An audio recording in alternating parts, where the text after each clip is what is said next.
नमस्कार दोस्तों, स्वागत है आप सभी का। और ये वीडियो खास करके मेट्रो में भर्ती को लेकर के मैं बना रहा हूँ। अगर आपका भी सपना है, सपना तो हर किसी का होता है, अगर आपको भी मेट्रो में जॉब करना है तो जॉब लगती कैसे है, किस किस पोस्ट पर आपको भर्ती निकली हुई है और कहाँ पर निकली हुई है, ये सारी चीज़ें बात होगी।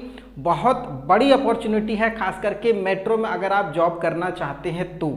बहुत इंपॉर्टेंट वीडियो है। इस पूरे वीडियो में हम लोग बात करेंगे कितना सेट पर भर्ती निकाली गई है, आपका जॉब प्रोफाइल किस टाइप का होगा, किस टाइप का आपका जॉब होगा, कितनी सैलरी मिलेगी, सिलेक्शन कैसे होगा, किस पोस्ट के लिए क्या एजुकेशन चाहिए, और सबसे इंपॉर्टेंट है मेरिट कैसे बनेगी। देखिए, किसी भी जॉब में आप जाइएगा ना तो फॉर्म भरिएगा, फॉर्म भरने के बाद एक कंपटीशन होता ही होता है। उस कंपटीशन को कैसे आपको पास करना है वो भी बहुत इंपॉर्टेंट होता है। तो बहुत इंपॉर्टेंट ये वीडियो है, ध्यान से देखिएगा। जी हाँ, बात कर रहा हूँ Gujarat metro rail corporation limited की तरफ से ये भर्ती निकाली गई है।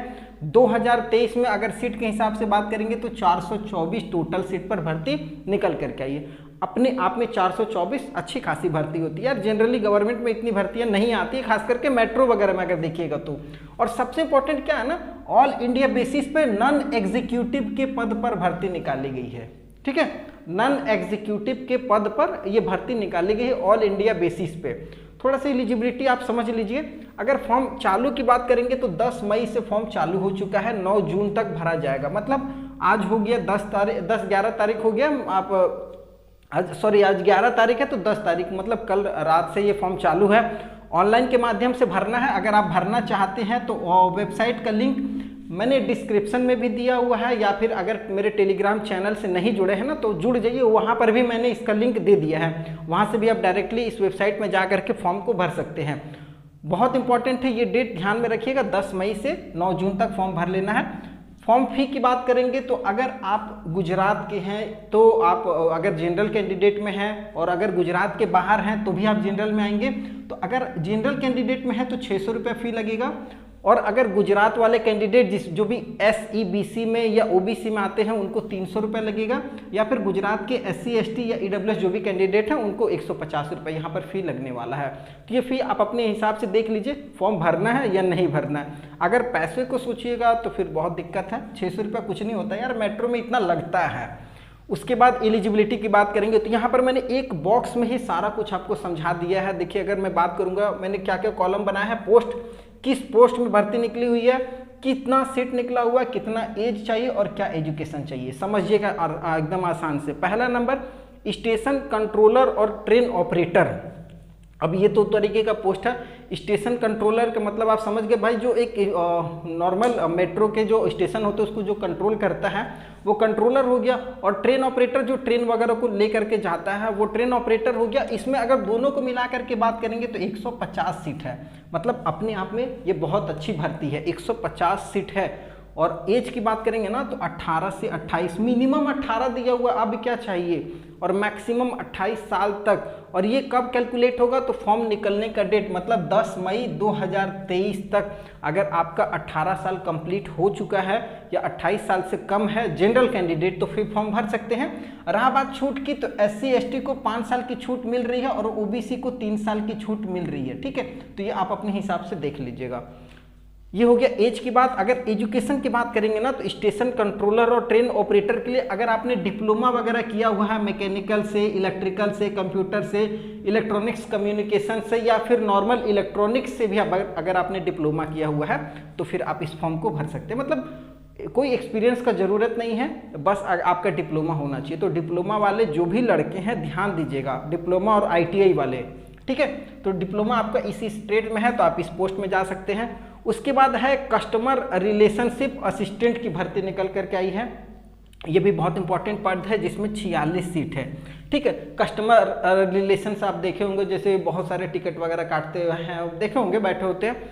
तो इसमें 46 सीट है। एज की बात करेंगे तो 18 से 28 साल इसमें भी है। Graduate in physics chemistry math, मतलब आपका ग्रेजुएशन साइंस होना चाहिए। साइंस में आपका सब्जेक्ट क्या हो, फिजिक्स, केमिस्ट्री और मैथ, ये 3 सब्जेक्ट अगर आपका ग्रेजुएशन में है, मतलब BSc वगैरह आपने किया हुआ तो फिर इस फॉर्म को भर सकते हैं। एज आप समझ चुके होंगे। आगे बात करेंगे जूनियर इंजीनियर JE, जिसको हम लोग जूनियर इंजीनियर कहते हैं। जी हाँ, रेलवे में, मेट्रो में भाई जूनियर इंजीनियर की पद पर भर्ती है।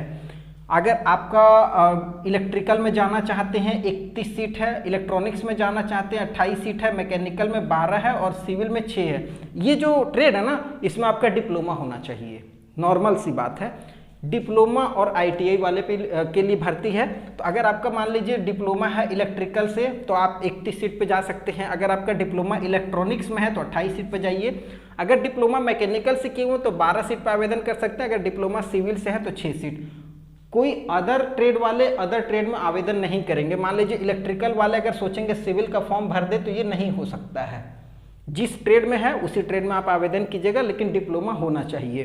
टोटल 75 सीट है। 75 मतलब आपको मैंने तीनों सभी को चारों को जोड़ करके बताया है। यहाँ पर बता दिया 31, 28, 12, 6 ऐसे सीट है। एज 18 से 28 साल आपका होना चाहिए जनरल में। उसी तरीके से अगर आईटीआई वालों की बात करेंगे तो आईटीआई वाले ध्यान दीजिएगा, बहुत इंपॉर्टेंट है। मेंटेनर के पद पर आपकी भर्ती होगी तो इनका थोड़ा सा जो जॉब प्रोफाइल होता है ना, वो थोड़ा सा क्या बोल सकते हैं उसको, मेहनत वाला होता है। तो अगर आप फिटर से हैं तो 58 सीट आपके लिए है। इलेक्ट्रिकल वाले 60 सीट पर आवेदन करेंगे और इलेक्ट्रॉनिक्स वाले 33 सीट, मतलब टोटल 151 सीट है फिटर आईटीआई के लिए। फिटर नहीं, आईटीआई। फिटर में 58 ही है। अगर एज की बात करेंगे तो 18 से 25 साल तक आपकी एज होनी चाहिए। और यहाँ पर मैंने बता दिया है SSLC पास प्लस ITI। SSLC मतलब 10th पास। जी हाँ, 8 के बाद बहुत लोग ITI करते हैं, वो नहीं, 10th के बाद ITI होना चाहिए। और अगर आप फिटर से हैं तो 58 सीट पे भरिए, इलेक्ट्रिकल वाले 60 सीट पे, इलेक्ट्रॉनिक्स वाले 33 सीट पे। ये तो आपको समझ में आ चुका होगा यहाँ तक आपको कि आप एलिजिबल हैं या नहीं हैं। अब देखिए, अगर आप एलिजिबल हैं ना तो इस जॉब के बारे में भी जान लीजिए। जो जॉब है ना, वो जॉब टाइप में अगर बात करेंगे तो कॉन्ट्रैक्चुअल है, मतलब कॉन्ट्रैक्ट पे है 5 साल के लिए। अगर 5 साल आपका अच्छे से बीता तो 5 साल आप कंप्लीट करके यहाँ से निकलेंगे। उसके बाद बहुत सारी ऐसी इंडस्ट्री है जो आपको एक्सपीरियंस के आधार पर बहुत अच्छी जॉब मिल जाएगी। या फिर बहुत सारे मेट्रो भी ऐसे भी निकालते हैं, एक्सपीरियंस पे बहुत अच्छा गवर्नमेंट जॉब भी आपको मिल जाएगा। तो ये कॉन्ट्रैक्चुअल बेसिस है 5 साल। 5 साल में आपको 2 साल की तो शुरू में ट्रेनिंग होगी जिसमें कुछ स्टाइपेंड वगैरह मिलेगा। मान लीजिए 16,000 17,000 से 16 से 20 तक में स्टाइपेंड मिलेगा। 2 साल अगर बढ़िया से ट्रेनिंग कर लिए तो फिर उसके बाद आपका 3 साल और बढ़ जाएगा। सैलरी बात करेंगे तो 20,000 से लेकर के 1 लाख तक सैलरी बनेगी। ये डिपेंड करता है ना आपके पोस्ट पे।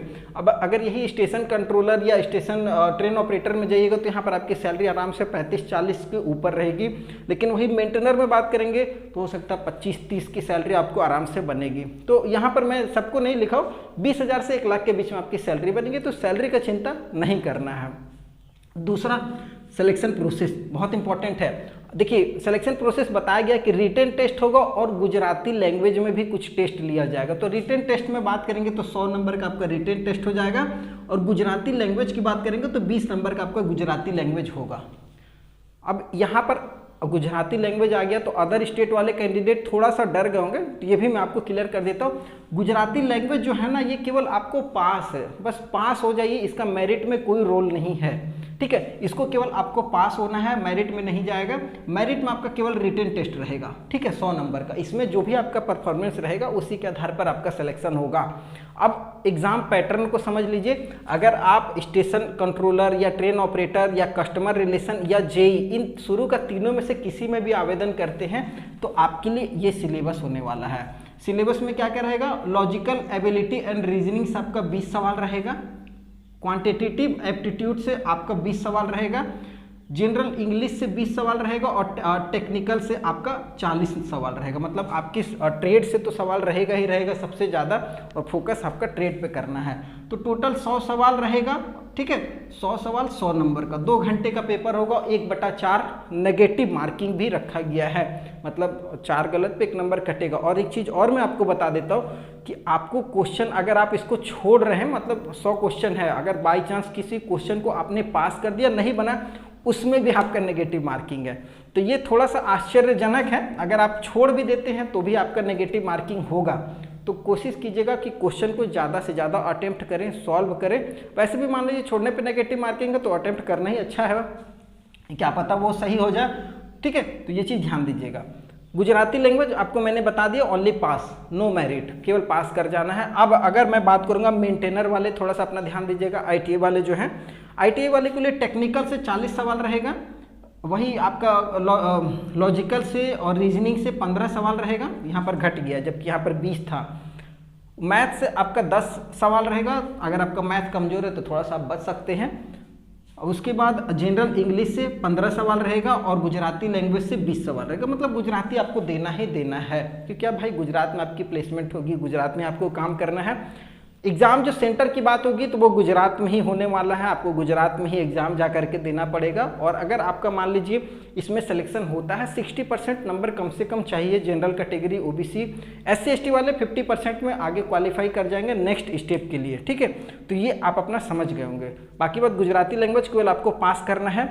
मेरिट की बात करेंगे तो CBT आपका एक हो गया, उसके बाद आपका मेडिकल होगा। अगर मेडिकल भी ओके अच्छा मेडिकल होता है भाई, सुनना देखना सब अच्छे से आना चाहिए। अगर मेडिकल भी पास हो जाते तो एक साइकोमेट्रिक टेस्ट होता है, जिसको मनोवैज्ञानिक या मनोचिकित्सक टाइप से टेस्ट होता है, जो आपकी बौद्धिक क्षमता का आकलन किया जाता है कि भाई मतलब लड़का फुल्ली मेंटली तरीके से फिट है या नहीं है, ठीक है। तो ये आपका टेस्ट होगा। अगर ये सब कुछ पास होते हैं तो फिर फाइनल मेरिट बनेगा। एक चीज़ और, लड़कियां अगर हैं तो वो भी आवेदन कर सकती हैं, लड़के और लड़कियां दोनों के लिए भर्ती निकाली गई है। इस तरीके की ना भर्तियां आपको हमारे चैनल पर लगातार मिलती रहेंगी। अगर चैनल को सब्सक्राइब नहीं किया और वीडियो देख करके जा रहे हैं ना, तो बहुत बड़ी भाई भूल है आपकी। बाकी बात फिर से मिलेंगे नई वीडियो में, तब तक के लिए जय हिंद।